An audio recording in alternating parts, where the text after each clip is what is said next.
Hi there, I'm Barb from Small House Blessings, and today I wanted to take some time and share with you what I've been working on regarding cross stitch.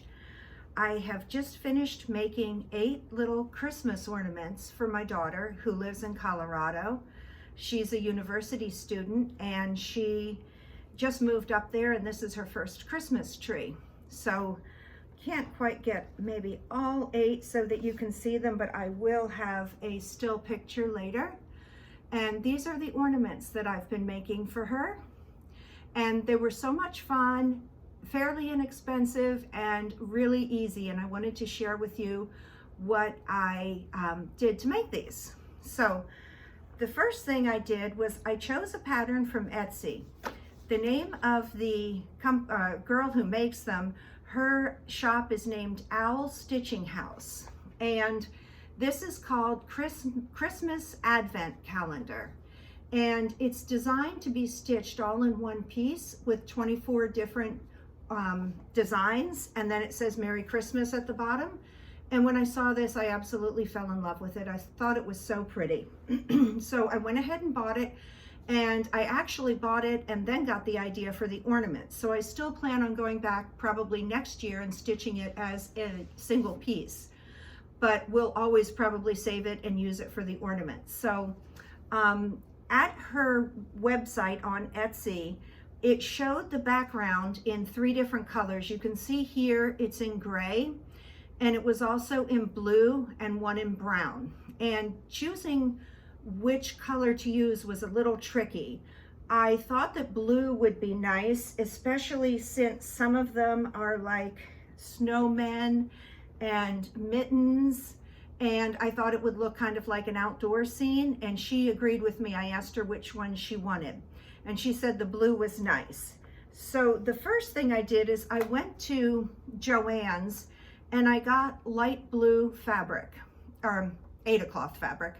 And I thought, oh, this is going to be so pretty. And I started stitching, and I quickly realized that you weren't going to see a lot of them on this light fabric because a lot of the colors are light. There's whites in there, and there's like a light peach and a very light yellow. And I wanted to show you, this one here is the darker blue, and this is the lighter blue. In fact, here, this probably doesn't even look blue. It looks like a pale kind of off-white. So I needed something darker. I didn't even finish this. I'm just gonna throw this piece away. I just wanted to show it to you. But I knew I needed something darker, but I wanted to stick with the blues. So I went online and found some at Amazon. It's always so easy to buy from Amazon. I do want to get to the point where I'm buying more quality fabric very soon. But for this project, I wanted to get it underway. So I went to Amazon and I bought some Ada. And it came from, I'll put the link down here. And I don't know that I totally recommend this. I do for some reasons, but not for others. It's by a company called KCS. And I got the Ada, and I also got this alphabet, which I thought was cute. I will definitely save that. And the Ada was $12. And I thought, oh, I hope it's enough to do some of these. You would not believe how much Ada I got for $12, but there's a reason. This is just half of what I got. I probably did go through half of this already. And as you can see, this is almost like half a yard of 45-inch Ada cloth. Now the downside to this Ada is that two parts. Number one, it is very stiff.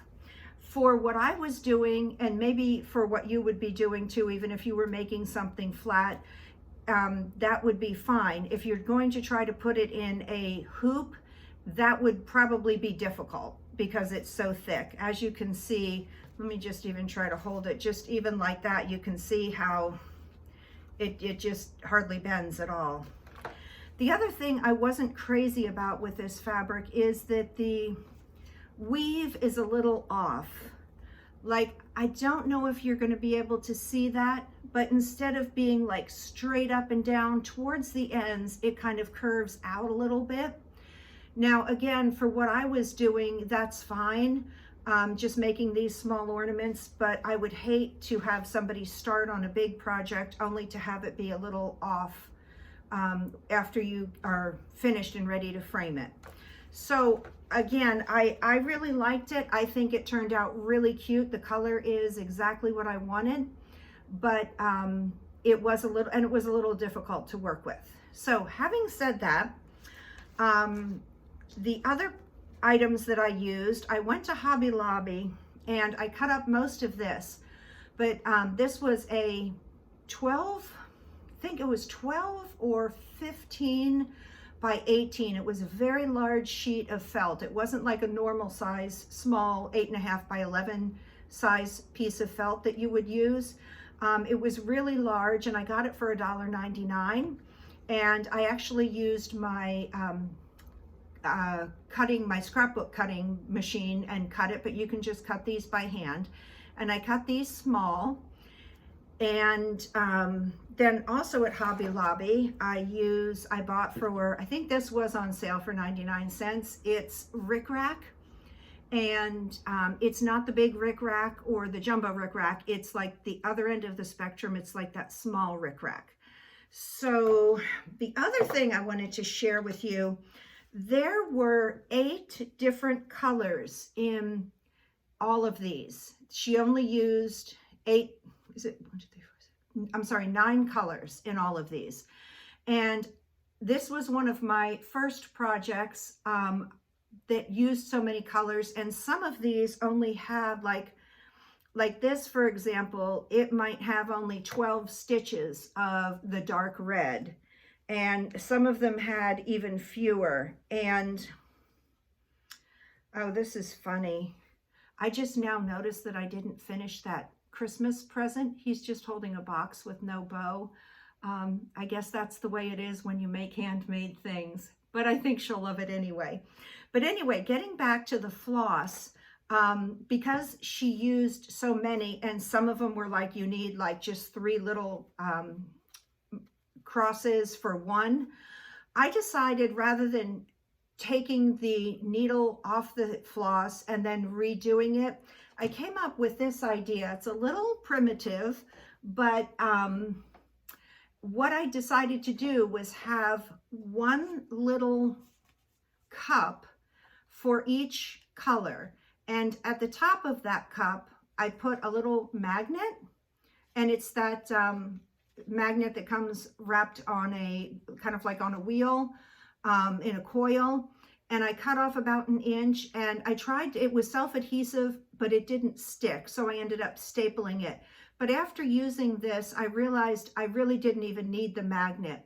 Just having one of these, and what I did was I put the floss down in there, and then I stuck some floss out at the top so that I could easily see when I was like sitting on the sofa, I could see the different colors sticking out of the top.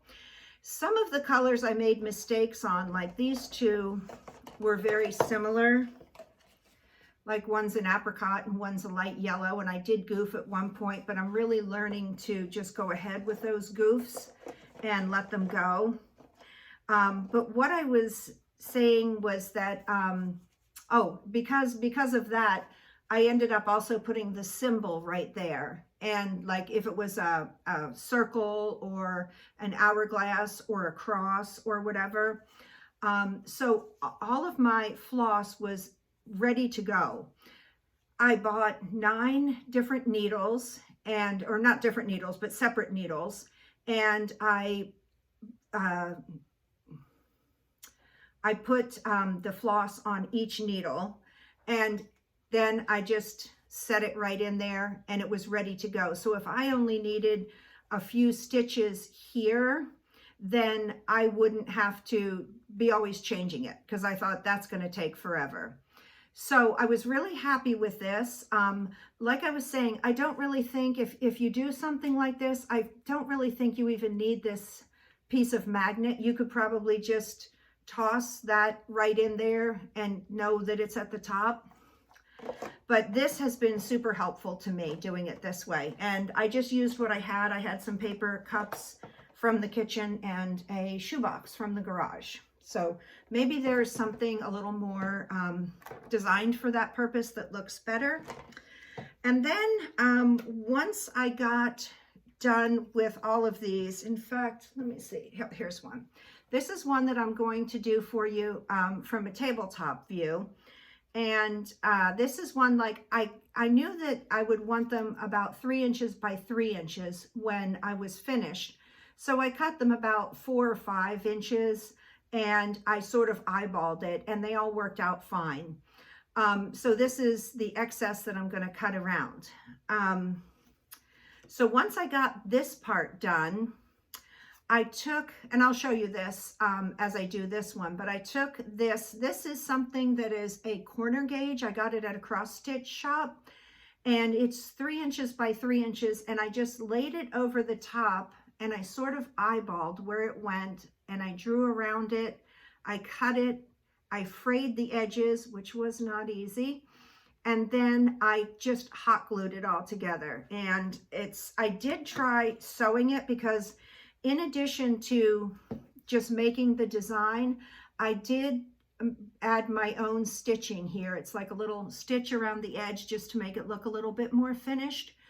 But my original idea was to make those stitches actually so that they go through the felt, and this felt is so hard I could not get it through. So I thought, well, it's already the almost second week of December, so I want to get these up to her, so I just made it like this.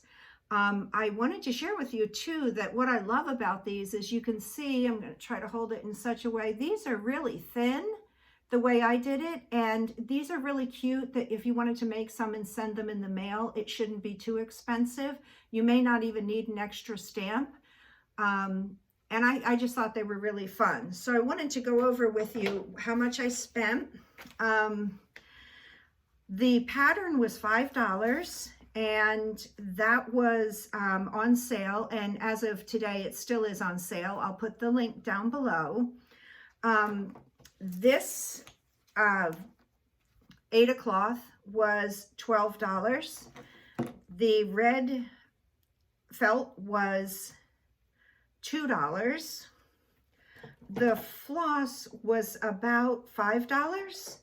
I picked up an extra package of needles that were about $2.50, and the rickrack was $1. So had I gotten, and I've made 8 ornaments and I still have this much left, I could easily do 5 more ornaments. 9, 10, 11. So like I can do quite a bit, and if I had picked up like 1 more of these, I would have, honestly, if I had picked up 2 or 3 more of these, I probably would have had enough to do 30 or 40, maybe even 50 ornaments.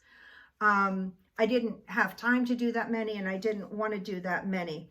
But my total is $28.50. And like I said, if you just added a little extra felt for about $30, $32, you can make quite a few ornaments. And that's a really cute idea if you just enjoy stitching and want to send these out to random people and be a blessing.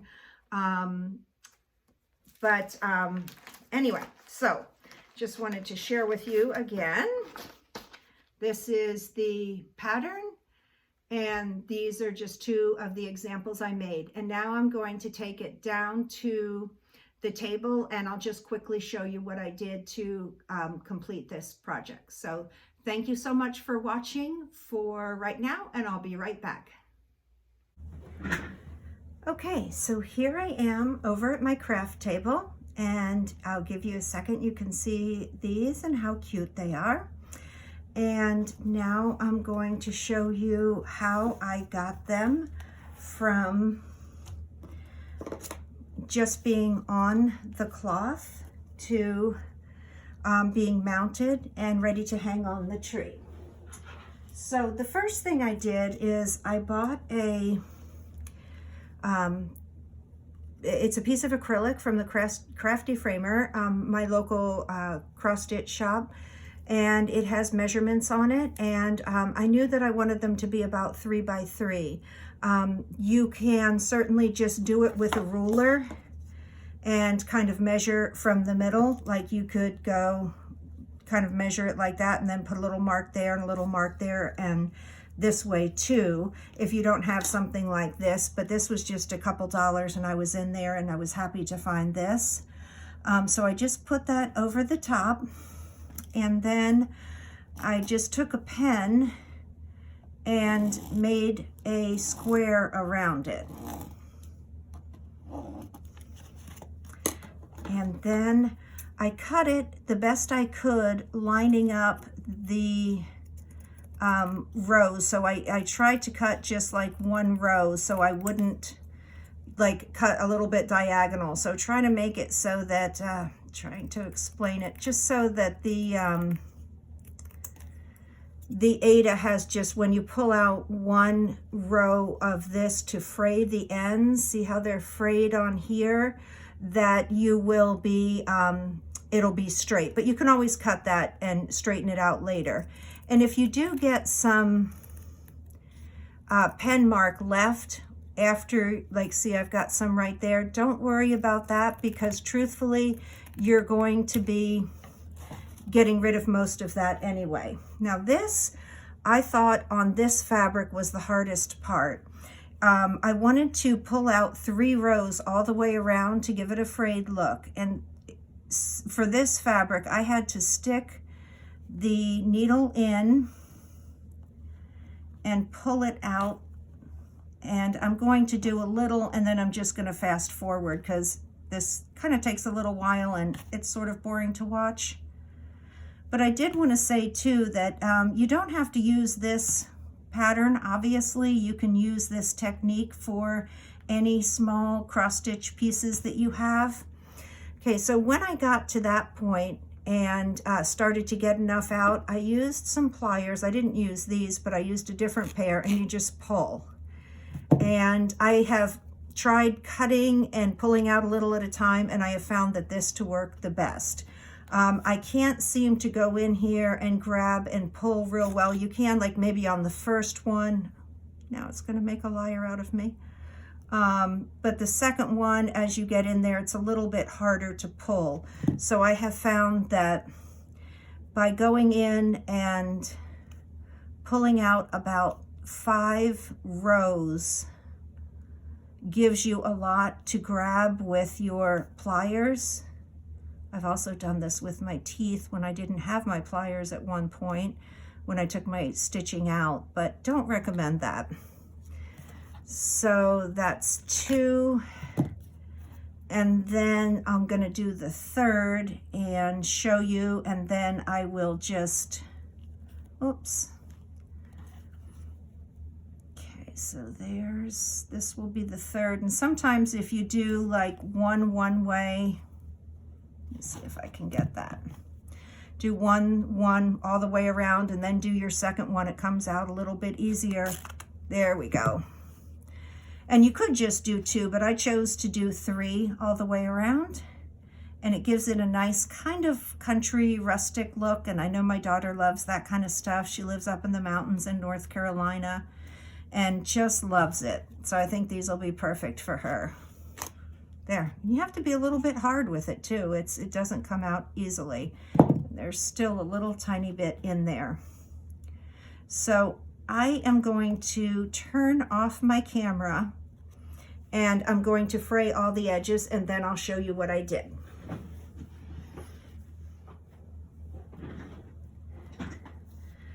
Okay, and here you can see I just pulled out 3 rows all around, and it does make it a little bit wonky like, but in just a minute when I glue it down, it'll be fine. Now, the next thing that I did was I cut approximately where I wanted. And one thing I love about these is it doesn't have to be exact. Even if this is, say, 40 by 39, it's not that big of a deal. Ooh, you know what I just realized? I did not trim, I did not do the sewing on this one. But you know what? I'm only going to send her 8, so I think I will just go ahead and send her these 8 that are done, and I'll keep this one.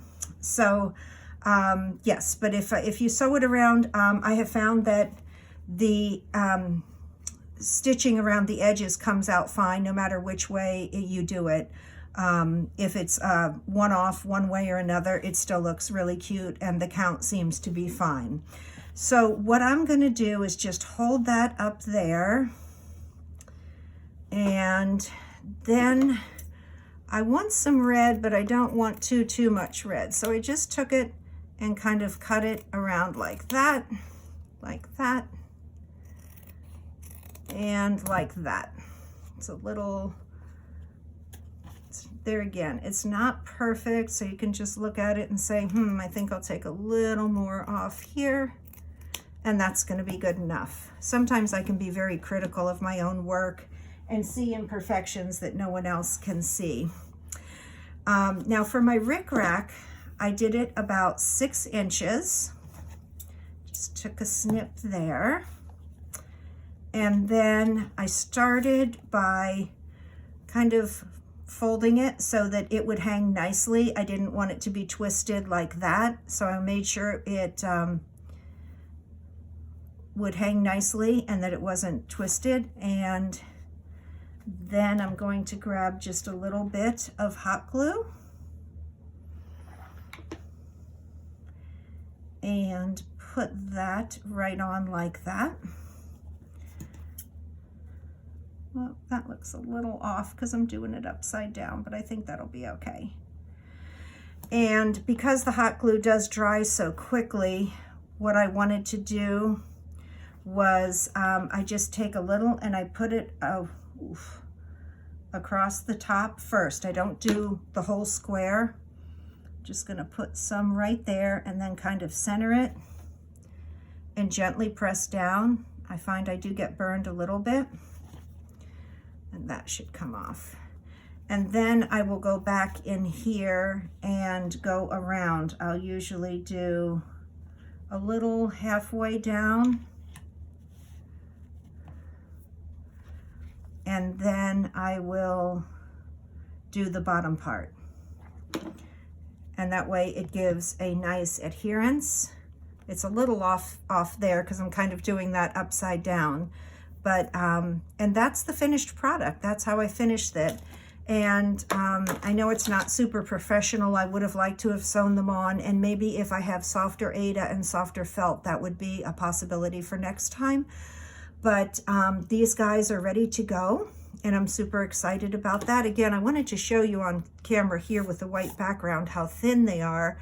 And I think these are so cute because I think I'm going to make some and send them out to friends and family for Christmas. So, so these are my ornaments. Like I said, there are 24 to choose from. And I really like these because they seem to be really suitable for younger people, like with the little gnome and the mug, and she loved the mittens. So I'm excited to give these to her. Thank you so much for being here. I really appreciate you watching, and please leave me any comments below. Thanks so much and have a Merry Christmas.